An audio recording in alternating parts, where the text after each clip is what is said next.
Hey guys, I'm back. Hi. It's so good to be back. If you're new, hi, my name is Ansley. This is That's Really Pretty, where we discuss all things beauty, makeup, lifestyle, all that good stuff. If you're not new, thanks for tuning on in.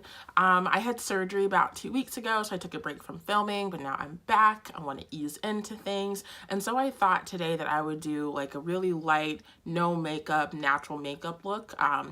If you have like a conservative event you have to go to, if you work in a conservative environment, maybe this would be a good look for you. Just something that's really nice, natural, easy to do, very beginner friendly. So I'm going to keep this video short. I'm going to show you guys what products I'm using. As always, welcome to the family. If you are new, don't forget to subscribe to my channel. If you enjoy my content, big thumbs up. If you like this video, feel free to comment any questions down below. I'm always here. And check me out on Instagram. That's where I post daily content, daily product reviews, makeup looks, all that stuff, all that fun stuff.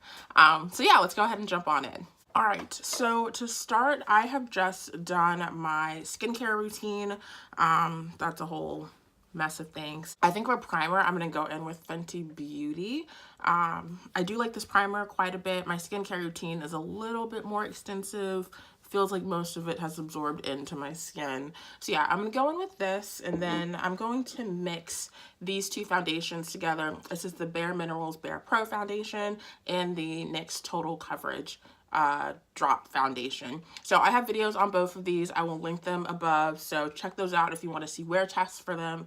But I do like these, and these are a nice combination together. I have very neutral skin. So this I found, like, I wore it yesterday and it just seemed like it was a little too dark for my face. I am doing a lot to clear up my hyperpigmentation, so I do feel a little pale right now. So yeah, I'm gonna mix these two together and then I'll be right back. What we do here is go back.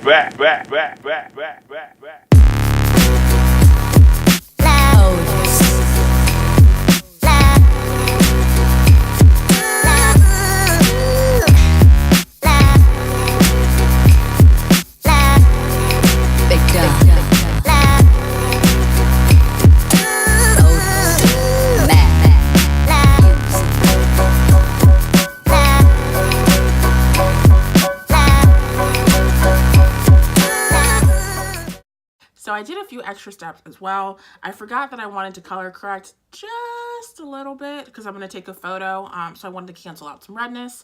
So I used my Maybelline Master Camo green color corrector. I have a video on this.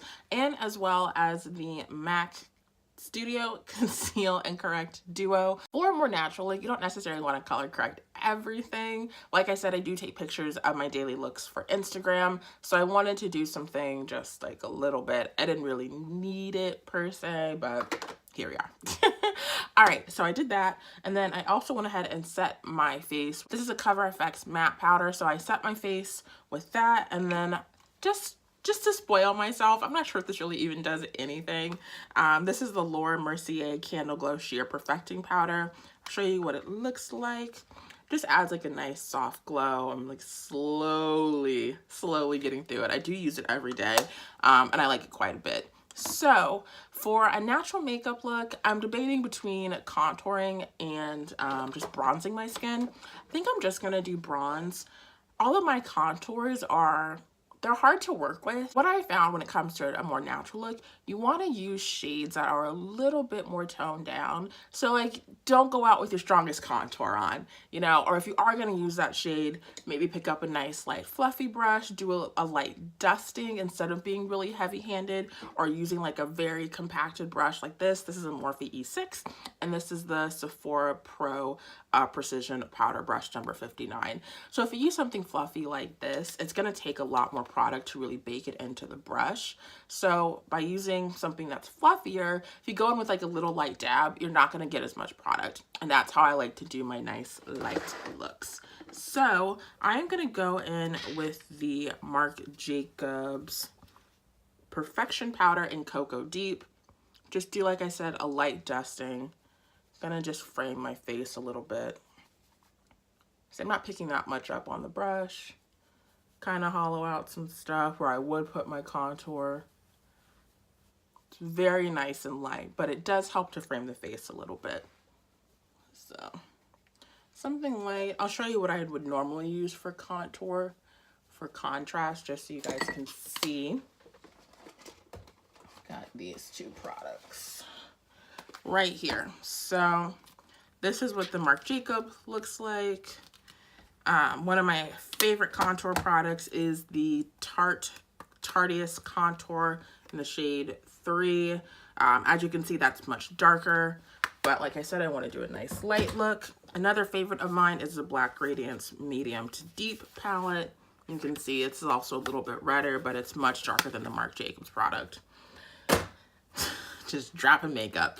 All right, so I picked something that was a little bit closer to my complexion. It does help to frame and shape the face, but it's a nice light look today. So we don't want to go crazy. All right, next I am going to do my brows. I don't do like heavy brows, but I'll show you the products I'm using. So this is an e.l.f. brow pencil, and then this is the Pixie Brow Tamer, Pixie by Petra. I picked this up at a Target haul that I recently did. I will link that video so you guys can see. I do recommend going in with the brow gel first, I have found, just because you don't want to get the clear gel dirty. I've done that a few times, so we're just gonna go in with that first. And then I just take this and like lightly go through my brows. And I have been growing them out, so I really don't take much to fill in. All right, next, I'm gonna do lips really quickly. You just wanna pick something that's a nice light color. I tend to go for either a nude or a pink or like a glossy red. This is by YSL. What is this? Rouge Volupte Shine number 49. It's like a high gloss finish, so you just take that, sweep a little bit on, mix it into your lip color, just pat it on in. So we're gonna go with that. I'm gonna skip blush today. I put blush on yesterday, and because I'm really pale right now, it just didn't look good. So we're gonna skip that. Next, we're gonna go on to eyes. I'm gonna prime my lid with the Urban, actually, yes. Sorry. There's a product I haven't used in a while that I kind of want to use. Yes, I'm going to prime my eye with the Urban Decay Potion Primer in the shade Caffeine. Just taking a little bit, since I'm not doing a crazy look. I shouldn't say crazy. I'm not doing a more pigmented look. I don't really need that much. And I was going to use the Naked Heat palette, but I think I'm going to go in with my the Balm Cosmetics palette instead. So let me pull this one out. Yeah, I'm gonna do this instead. All right, so I'm gonna pick out a product that I haven't used in a while. I just have to dig through my makeup and find it. And then we'll use that and we'll wrap up the video. All right, so I found it. This is a Chanel product. This is like a MAC paint pot almost. I'll show you guys what it looks like. It's just really pretty. So I'm gonna use it to make more of like a glossy lid. So I wanna put down a few colors from this palette so that it creates like a nice gradient. Again, you just want to pick up a little bit of product. I'm going to go in with Matte Rosen, this kind of milk chocolatey brown color. Just frame the outer part of my eye. Scooch in so you guys can see. You don't want to build up the color too much. So I'm just doing nice light strokes. Just going back and forth. I have small almond shaped eyes, so I've learned to not take the product more than like that high up on my eyelid. Before, your homegirl was like all up in here and I was never happy with my makeup. But now I'm finding by bringing it down a little bit that my makeup looks a little bit better. Then I'm gonna go in